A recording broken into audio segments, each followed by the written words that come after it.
भाई जो गुरु वचन पे डट गे, कट गे फंद 84 के। ये कहकर संत गरीबदास जी ने वाणी द्वारा बताया है कि एक लेवा एक देवा दूतम, कोई किसी का पिता न पूतम। ऋण संबंध जुड़ा एक ठाठा, अंत समय सब बारह बाटा। और मरने के बाद में वो बेटा कहीं गया, बाप कहीं गया, दादा दादी कहाँ गए, किसी को कोई लेना देना नहीं। 2 4 5 दिन रो लिए, 12 13 करके फिर अपने जीवन में मस्त हो गए।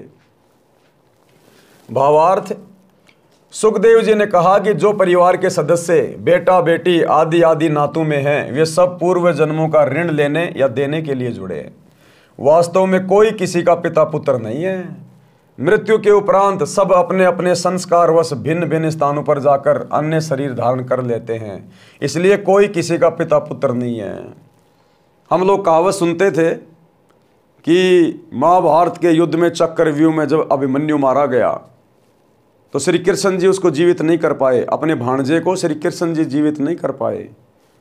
अर्जुन बड़ा व्याकुल हो गया और एक दिन श्री कृष्ण जी से बोला कि हे केशव, मुझे मेरे पुत्र के दर्शन करवाओ, मैं उसके वियोग में बड़ा व्याकुल हूं, मुझे बहुत ज़्यादा ये पुत्र मोह सता रहा है। तो श्री कृष्ण जी लेके गए अर्जुन को ऊपर, जहाँ पर उसका बेटा बैठा हुआ था स्वर्ग में। थोड़े बहुत समय के लिए जो उसने कोई अच्छे दान पुण्य किए थे, कोई भक्ति की थी, कोई शुभ कर्म किए थे, उनके प्रतिफल में वो स्वर्ग में बैठा हुआ था, अपने यार दोस्तों के साथ में ताश पत्ते खेल रहा था, शतरंज खेल रहा था। अब वो आत्मा तो वहाँ से शरीर छोड़ गई, उसने तो दूसरा जन्म वहाँ पा लिया, उसको तो दूसरे माता पिता मिल गए, उसको तो कुछ भी याद नहीं है। अब श्री कृष्ण जी जब अर्जुन को लेकर गए, अब वहाँ जाते ही अर्जुन तो अपने बेटे को पहचान गया, गले लग गया, हाय मेरा बेटा, हाय मेरा अभिमन्यु, तू कैसा है बेटा, मैं तेरे वियोग में व्याकुल हो रहा हूँ, क्या तुझे मेरी याद नहीं आती। वो अभिमन्यु उसके मुंह की ओर देख रहा है और बोला, भाई साहब कौन हो आप, क्यों ज़बरदस्ती मेरे सिर पड़ रहे हो, कौन किसका बेटा। बोला, ना जाने तू कितनी बार मेरा बाप बन लिया, मैं कितनी बार तेरा बाप बन लिया, ये वहाँ का रिश्ता वहीं तक सीमित था, मुझे तो याद भी नहीं है तो कौन अर्जुन है, मैं कैसे मरा था, कैसे क्या हो गया। तब अर्जुन को जाके थोड़ी बहुत सांत्वना हुई, लेकिन तत्व ज्ञान के बिना तो वो बातें रह रह के फिर भी आदमी को कसोटती रहती हैं। संस्कारवश भिन्न भिन्न स्थानों पर जाकर अन्य शरीर धारण कर लेते हैं, इसलिए कोई किसी का पिता पुत्र नहीं है।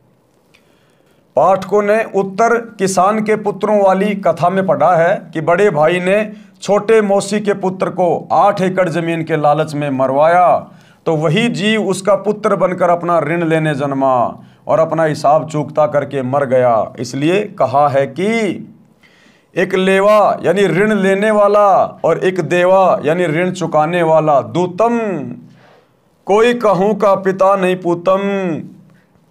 ऋण संबंध जुड़ा एक ठाठा यानी परिवार रूप में ठाठ से रहते दिखाई देते हैं और अचानक मृत्यु हो जाती है, अंत समय में 12 बाटा, यानी मृत्यु के पश्चात कोई कहीं और जन्म लेगा, यानी 12 बाट, 12 रास्तों पर चले जाएंगे, अलग अलग रास्तों पर चले जाएंगे। इतनी वार्ता पिता से करके सुखदेव आकाश में उड़कर अन्य स्थान पर चला गया। प्रिय पाठकों, इसलिए भक्ति करो और जीव का कल्याण करवाओ, केवल परिवार से चिपक कर अपना जीवन नष्ट ना करो। परमात्मा की भक्ति से ऋण भी सफलता से उतर जाएगा। बड़ी आसानी से परमात्मा हमारे संस्कारों को चेंज कर देते हैं, काट देते हैं। देखो भाई और बहनों, जैसे हम सतगुरु रामपाल जी भगवान की शरण में आए, क्योंकि कर्मों को मिटाने की और लिखने की लेखनी केवल सृष्टि में इन्हीं के हाथ में है, तो जैसे ही हम सतगुरुदेव भगवान की शरण में आ जाते हैं और दृढ़ता के साथ भक्ति पे लग जाते हैं, क्योंकि सतगुरु अंतर्यामी, इनसे छुपा हुआ कुछ भी नहीं है कि किस आत्मा में किस कदर भक्ति की चाहत है। परमात्मा कहते हैं, बिन ही रसना नाम रटत हैं और निर्वाणी से नेहा, और गरीब दास भोडल में दीपक छानी नहीं सनेहा। भोडल यानी मोमजामा, जो ट्रांसपेरेंट जो होता है ना, ये मोमजामा थैली वगैरह होती है, पन्नी होती है जिसमें आर पार दिखाई देता है। कहते हैं अगर वो दीपक के ऊपर लगा दी जाए या किसी बल्ब के ऊपर लगा दी जाए तो उस दीपक का जो प्रकाश है वो छुप नहीं सकता। इसी प्रकार सतगुरु रामपाल जी भगवान, ये परमेश्वर कौन आत्मा क्या है, किस कदर भक्ति कर रही है, मोक्ष की अधिकारी है या नहीं है, कब तक भक्ति करेगा, कब भक्ति छोड़ के जाएगा, परमात्मा से कुछ भी छुपा हुआ नहीं है। उसी आधार से गुरुदेव भगवान हमें राहत देते हैं। तो मालिक को पता है इन सब बातों का, इसलिए गुरुदेव भगवान हमें कह रहे हैं कि बच्चों भक्ति पे ध्यान दो, इन रिश्ते नातों के चक्करों में ना पड़ो।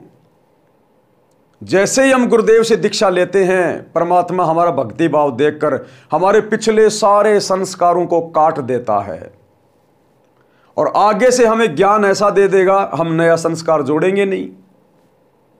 अब हम अपने बच्चों की शादी करेंगे तो रमेणी से करेंगे, अपने भगत भाइयों में करेंगे, 1 रुपए का लेन देन नहीं करेंगे, सोना चांदी परंपरा रिवाज, घोड़े बैंड बाजे डीजे बाराती कुछ नहीं करेंगे।